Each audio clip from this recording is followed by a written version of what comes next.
그 자리에 함께한 사람, 오늘 기록된 말씀을 중심으로 해서 그 자리에 함께한 사람 이런 제목으로 말씀을 잠깐 묵상하고 기도하려고 합니다.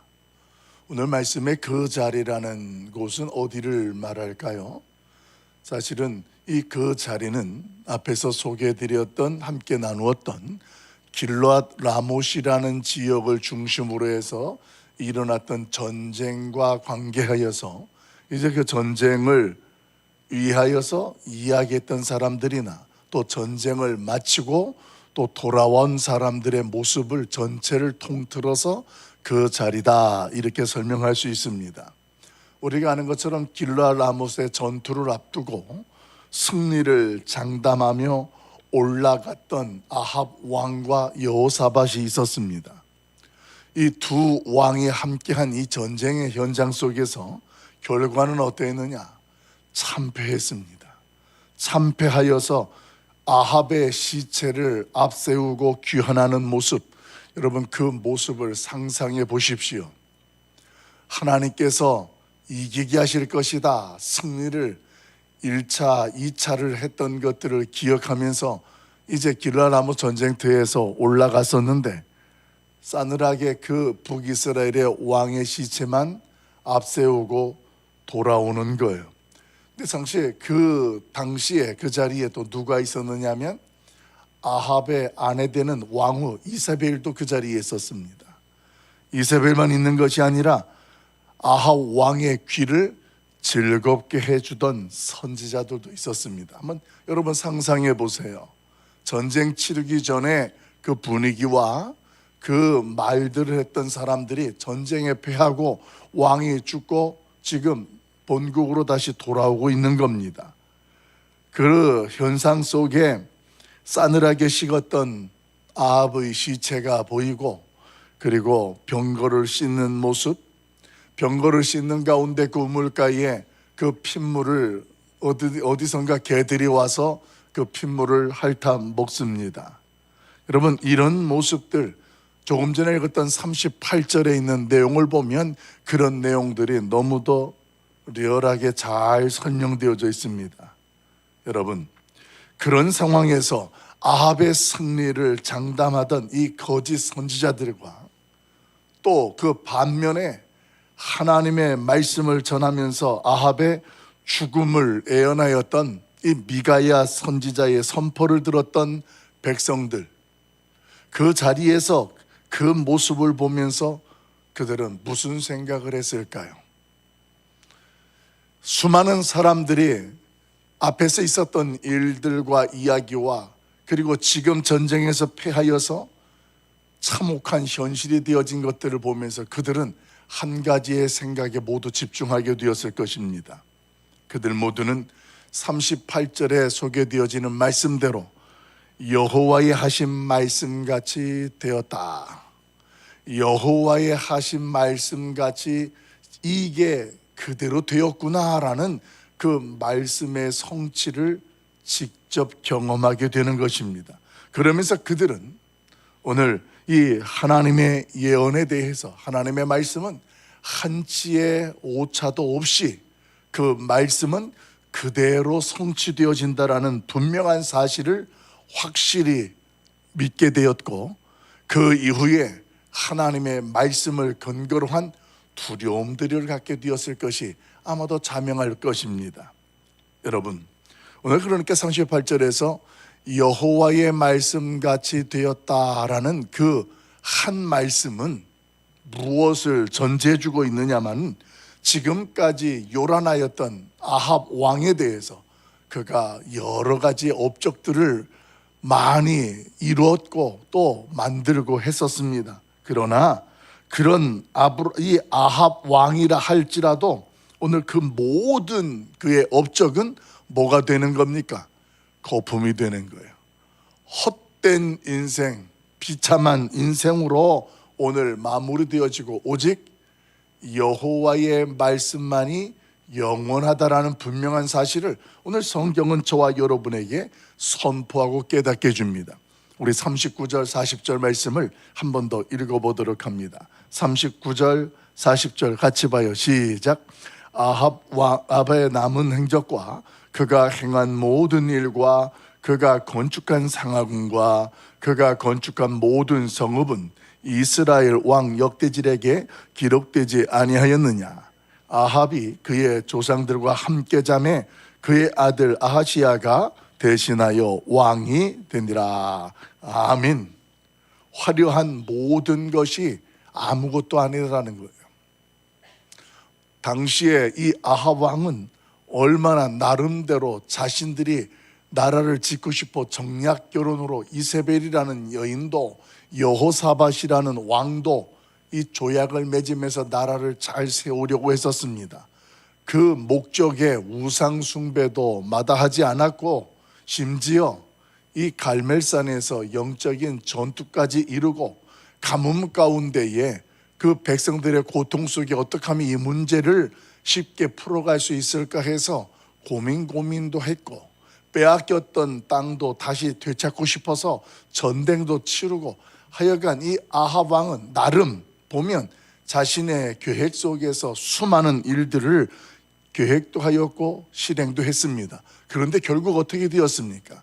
그 모두 화려한 것들이 다 아무것도 아닌 거예요. 죽음으로 끝나게 되는데 그것도 그 죽음이 어떤 죽음이었습니까? 무심코 쏘았던 무명 용사의 활에 의해서 죽임을 당하고 하나님의 심판의 말씀대로 오늘 그의 피가 개들이 핥아서 비참한 죽음의 끝을 보게 하는 그 모습으로 설명되어졌다라는 겁니다. 사랑하는 성도 여러분, 그런데 이 장면이 오늘 저와 여러분으로 하여금 시사해주고 깨닫게 해주시는 말씀이 되어집니다. 그 장면, 오늘 이런 비참하고 험한 인생들이 서 있고 승리하리라 하고 말을 했던 선지자들도 있고 또 왕위에 올라가면 죽을 것이다라는 말을 들었던 이 백성들도 있는데 결과는 모두 다 비참한 모습으로 돌아가는 모습을 보여주게 되면서 오늘 저와 여러분으로 하여금 이 장면은 장차 일어날 미래에 대한 저와 여러분의 청사진을 보여주고 있다는 사실을 우리는 깨달아야 한다는 사실입니다. 그러면 장래 미래에 장차 일어날 그 청사진은 어떤 청사진을 이야기할까요? 하나님의 때가 되어져서 우리 예수 그리스도께서 하나님의 영광과 함께 다시 이 땅에 오실 때 바로 이와 같은 광경들이 펼쳐질 것이기 때문에 그렇습니다. 어떻게 그 장면들이 펼쳐질까요? 예수 그리스도를 십자가에 죽여라 했던 자들, 예수 믿는 자들에 대하여 조롱하고 비웃고 핍박하던 모든 자들이 지켜보는 가운데 그런 세상 가운데에 예수 그리스도께서는 부활하신 상태로 오늘 하나님의 품에 올라가셨다가 하나님의 보좌에서 이 세상을 심판하러 다시 오신다라는 것입니다. 그분이 다시 오셨을 때 이 세상은 너무 헛되고 허무한 것들로 드러나게 될 것이고 하나님을 믿고 예수 그리스도를 따랐던 성도들은 예수 그리스도와 함께 찬란한 영광으로 빛나는 보좌에 함께할 것을 오늘 성경은 저와 여러분으로 하여금 보게 한다라는 것입니다. 사랑하는 성도 여러분, 오늘 세상이 예수 그리스도를 믿는 성도들에 대해서 또 예수 그리스도에 대해서 어떤 경우 모욕하고 인정하지 아니하고 또 조롱하는 그런 일들도 있을 수 있을 것입니다. 그런데 오늘 이 아합의 마지막 그 죽음과 그 인생의 끝을 보면 그렇게 허무하고 비참한 인생으로 설명되는 것처럼 오늘 하나님 앞에 이 세상은 그런 심판의 대상이 될 것이고 그런 가운데에 예수 그리스도를 믿는 믿음으로 그 자리를 지키고 섰던 성도들은 하나님께서 그 하나님의 찬란한 영광 가운데에 그 빛나는 보좌에 함께할 자들로 저와 여러분을 부르시고 함께하게 하실 줄로 믿습니다.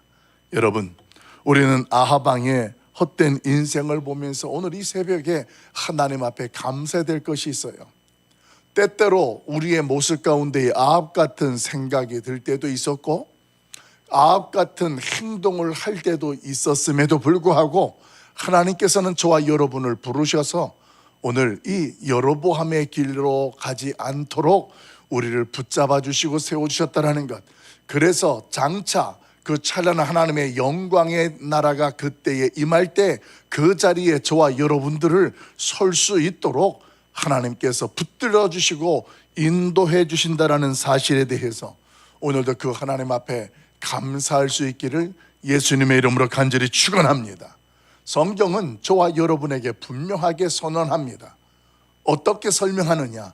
이 세상에 풀은 마르고 꽃은 시들지만 우리 하나님의 말씀은 영원하다라는 말씀으로 오늘 저와 여러분을 격려하고 위로해 줍니다.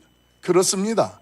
세상에 흥하고 귀하게 느껴졌던 그 모든 것들은 마치 꽃이 시들고 그리고 오늘 풀은 마르는 것처럼 그 끝들은 허무할 수밖에 없다는 것입니다. 그러나 하나님의 말씀은 영원하다. 하나님이 말씀하신 대로 이 세상은 하나님이 섭리하시고 역사하시는 것으로 저와 여러분에게 성취된다는 사실입니다. 할렐루야.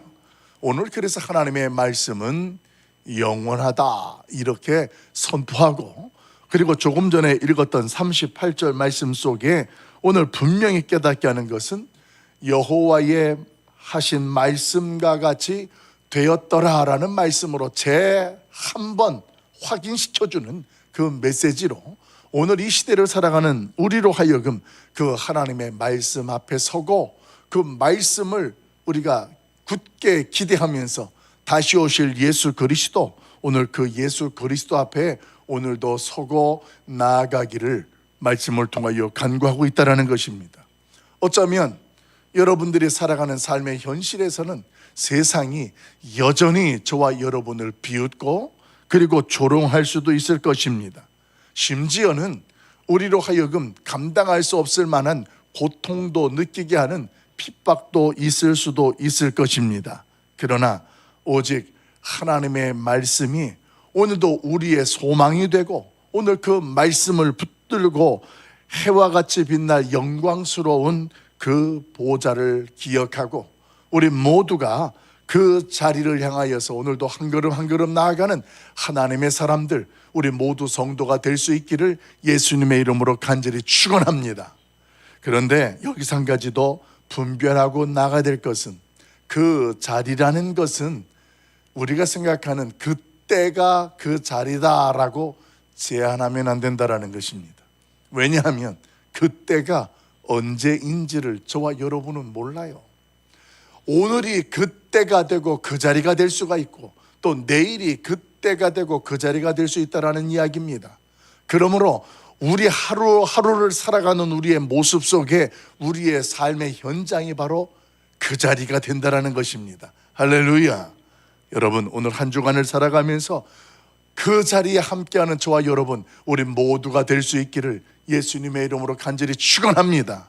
주님께서 언제 오실지 아무것도 모르지만 분명히 말씀을 통하여 약속하셨습니다. 내가 도적같이 너희에게 오리라 말씀하셨습니다. 그리고 세상의 그 모든 것들이 하나님이 없고 은혜가 없는 그 자리는 헛되고 헛된 심판의 자리가 될 것이다라는 것을 성경은 분명하게 선포해 주셨습니다. 그런 까닭에 오늘도 저와 여러분은 하나님의 은혜로 살아가는 겁니다. 그 하나님의 약속의 말씀을 붙잡고 그 말씀이 우리를 하나님이 약속한 그 자리로 인도하시고 세우신다라는 분명한 사실 앞에 영원히 변개하지 아니하는 그 말씀을 붙잡고 나아가는 것입니다. 그래서 그 자리에 함께한 사람, 그 사람들이 누구인가? 오늘도 변함없이 그 하나님의 말씀을 붙잡고 오늘이라는 시간을 살아낸 사람들, 예수 그리스도와 함께 동행하는 사람들, 오늘 그들이 세상이 심판받는 그때에 그 자리에 우리는 영광스러운 하나님의 보좌에 함께 설 자들로 세움받게 될 것이고 인도함받게 될 줄로 믿습니다. 사랑하는 성도 여러분, 오늘 해같이 빛나는 영광스러운 모습, 그 모습은 어쩌면 지금 우리의 모습을 볼 때에 초라해 보일 수 있을지 모릅니다. 세상이 조롱하고 인정하지 아니하는 그런 우리의 모습일런지도 모르겠습니다. 그러나 그때에 그 자리에 하나님의 말씀이 성취되는 그 순간, 그 자리에 있는 저와 여러분은 그때는 분명히 알게 될 것입니다. 그날에 우리는 보게 될 것입니다. 우리 예수 그리스도께서 사랑하는 자들아, 애쓰고 수고했다. 그리고 저와 여러분을 맞이해 주시면서 오늘 그 하나님 앞에서 그 영광으로 우리를 충만하게 하실 그 자리, 오늘도 복된 날, 우리가 한 걸음 한 걸음 살아내는 그 자리가 그때에 임할 그 자리가 되고, 우리 주님과 함께 동행하는 축복된 순간순간 우리의 인생들이 될 수 있기를 예수님의 이름으로 간절히 축원합니다.